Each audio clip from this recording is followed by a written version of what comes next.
The emperor had passed a tolerably good night and was better than yesterday. He rose at daybreak, and though extremely weak, took a ride in the clash. 1st of March. Napoleon had passed a quiet night, but the prostration of strength still continued, and digestion was extremely laborious. He went out in the clash, but nothing could dispel the deep melancholy in which he was plunged. At 9 p.m. he was seized with a dry and painful cough and nausea, followed by vomiting. 2nd, the emperor had a good night. He went out twice in the clash and found himself tolerably well. He took pleasure in retracing numberless details and circumstances which proved the tender affection he felt for Marie Louisa. Her accouchement was extremely painful, and I may say that it is in a great measure to my care that she owes her existence. I was reposing in an adjoining closet when Dubois ran to inform me of her danger. He was alarmed. The child presented itself in a wrong position. He knew not what to do. I endeavored to quiet him, and asked him if he had never met with a similar case in the course of his practice. Yes, certainly, replied he, but they occur 1 in 1,000 times, and it is not dreadful for me that such an extraordinary occurrence should happen to the Empress. Forget her rank and treat her like a shopkeeper of the Rue Saint-Denis. I ask nothing more than you. But may I use instruments? And if further accidents happen, which am I to save, the mother or the child? The mother, to right. I then went to Maria Louise. I quieted her and supported her. She was delivered, and the child lived. Unfortunate being! Napoleon stopped. I respected his silence and withdrew. 3rd, the emperor went out twice to take a ride in the clash. He ate little and without appetite, and was troubled with dry and frequent coughing. 4th, the prostration of strength increased. Napoleon attempted twice to get into the calash, but was soon obliged to go to bed. He, however, took some nourishment, but in a very small quantity, and ate with still less appetite than yesterday. At 2 p.m. he took 2 tonic pills. The conversation began upon the fine arts. One of the parties engaged in it held music in very little estimation, and did not conceal his opinion. You are wrong, said the emperor to him. Of all liberal arts, music has the greatest influence over the passions, and is that to which the legislator ought to give the greatest encouragement. A well-composed song strikes and softens the mind, and produces a greater effect than a moral work, which convinces our reason, but does not warm our feelings, nor effect the slightest alteration in our habits. 5th, the emperor had passed the night quietly, though almost without sleeping. He went out and found himself better after having done so, and having taken 2 pills, he got into the clash again at 3 o'clock in the afternoon. He had scarcely taken any food. His appearance is livid, and his aspect that of a corpse. 6th, Napoleon had had a tolerable night. He took a little soup, extreme and general depression. At 9 a.m. he took some tonic pills, and towards evening he expressed a wish to eat something. 2 lamb chops were brought to him. He bade me taste them, asked me whether they were nutritive and of easy digestion, and after having addressed all these questions to me, he tasted them and left them. What think you, doctor? Is not this a battle lost? A battle won, sire, if you will. What? Take medicines? But everyone fights with his own weapons. That is all right, doctor. I like your tenaciousness. Your Majesty is then in league with the latitude? Better still, doctor. Whether from fear or conviction, it is all the same to you, provided the patient takes physic. However, well, what more? Health if I take, death if I refuse. I have ceased to deceive myself. Life is fast escaping from me. I feel it. That is the reason why I give up medicines. I wish to die of disease. Do you hear? 7th, the patient had had a very restless night, and it was only at break of day that he could take a little rest. He was not so weak as the preceding days. He was up, but quite in a negligee.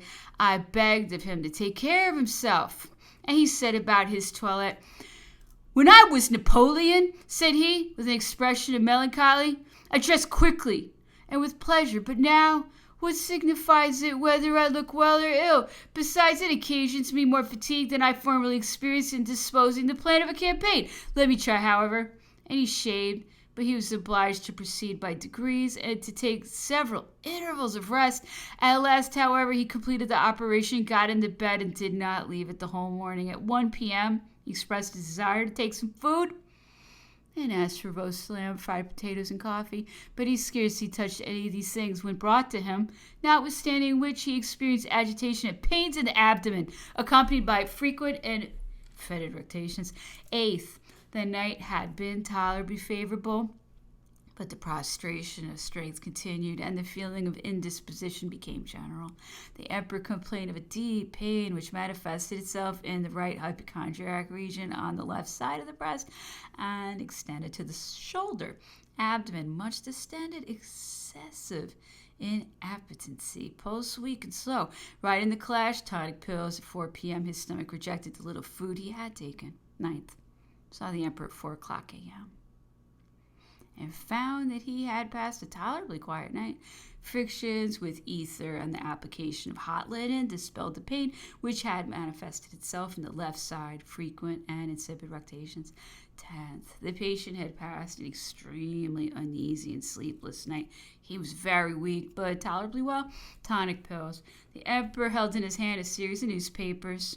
I dreaded fatigue and made an observation to that effect. No, doctor, this is a scene of mirth and amusement. I am reading the devotedness of the King of Naples to the constitutional system. These legitimates are all of a benignity of disposition, quite unequaled. Here, read. It is impossible to say anything better. I perused the document. Napoleon resumed. The Macaroneo wished also to deceive me and to come to Rome and stir up a war of religion against us. But I saw through his maneuvers and signified to him that it would be better for him to remain in his dominions. He thought the wording sufficient and respected it, but the preachers and Madonnas were only the more active. The Set Commune were flying to arms. It became urgent to put a stop to the crusade. I might have punished, but the legend was already voluminous enough, and I did not choose to send these mutineers to heaven. I had them preached to and charged you bearer with this affair. I required the Bishop of Vicenza, said I to him, to send missionaries into those countries to preach tranquility and obedience under pain of hell. Let the missionaries call upon you. Give 15 louis to each and promise them they shall have more when they return. You will see that in a short time everything will be quiet again. And so it turned out. For as soon as the men of God were by the ears, the population, astonished and in doubt, no longer felt any inclination to make war. 11th, Napoleon had passed a rather better night, felt himself more easy, his spirits were less gloomy, his pulse more natural, and the abdomen in a more favorable state. Appetite had also returned, and the digestive organs performed their operations. He remained up 13 successive hours, took tonic pills, and arrived in the clash. 12. The emperor was not so well towards the evening. Usual ride tonic pills. Lady Holland had sent a package of books, in which was also a little box enclosing a bust in plaster of Paris, the head of which was covered with divisions and numbers referring to the chronological system of Gaul. Here, doctor, this belongs to your department. Take it and study it, and then give me an account of it. I should like to know what Gaul would say if he were to feel my head. I set to work, but the divisions were inexact and the figures misplaced, and before I had time to put them in order again, Napoleon sent for me. I found him in the midst of a great number of volumes scattered about him, reading Polybius. He said nothing at first, but continued to peruse the book he held in his hand. He suddenly threw it down, advanced towards me, looking steadfast at me and seizing me by the ears. Well, Dr. Accio de Capocorso, have you seen the box? Yes, sire. Have you examined Gaul's system? Nearly. Understood it? I believe so. Are you able to explain it? Your Majesty shall judge. Understand my propensities and appreciate my faculties by feeling my head? And even without touching it, he laughed. You are then in possession of all the requisite information? Yes, sire. Well, we will talk on the subject some future opportunity when we shall have nothing better to do. As a resource, it will do as well as any other. And it is sometimes amusing to consider how far folly may be carried. He was walking, and after a short pause he resumed, "What did Mascagni think of these German dreams? Come, speak without reserve, as if you were conversing with one of your own profession." Mascagni admired very much the manner in which Gall and Spurzheim developed and explained the various parts of the brain, and had also adopted that method which he considered eminently calculated to inculcate a thorough knowledge of this interesting organ. With respect to the system of judging the vices, propensities, and virtues of men by the protuberances on their heads, he considered it as an ingenious fable which might seduce men of the world, but which could not bear the examination of an anatomist. That is thinking and acting like a wise man. Who knows how to appreciate the merit of a conception and to divest it of the errors and follies with which it is loaded by quackery? I regret much that I did not know him. Corvisart was a great admirer of Gall. He praised him, protected him, and used his utmost endeavors to push him up to me, but there was no sympathy between us. Such men as Lavater, Cagliostro, Mesmer have never ranked very high in my estimation. I even felt I knew not what kind of aversion to them, and did not therefore feel disposed to admit the man who was a continuation of them.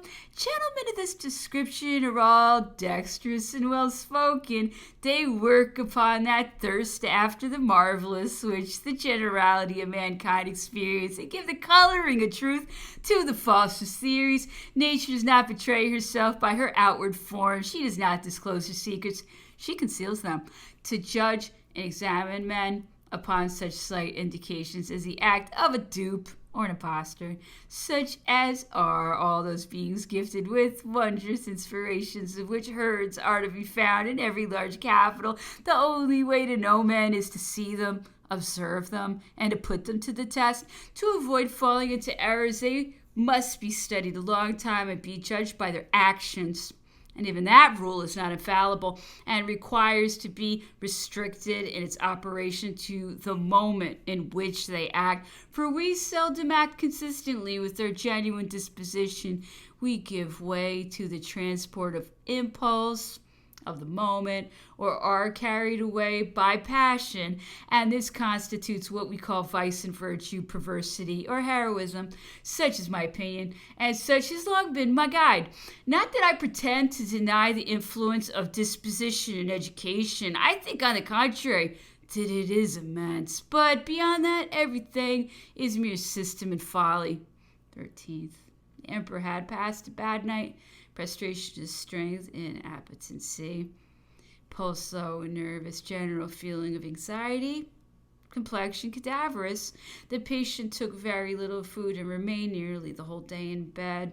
At 7:00 p.m. the newspapers arrived from Europe, and the emperor passed the night in perusing them.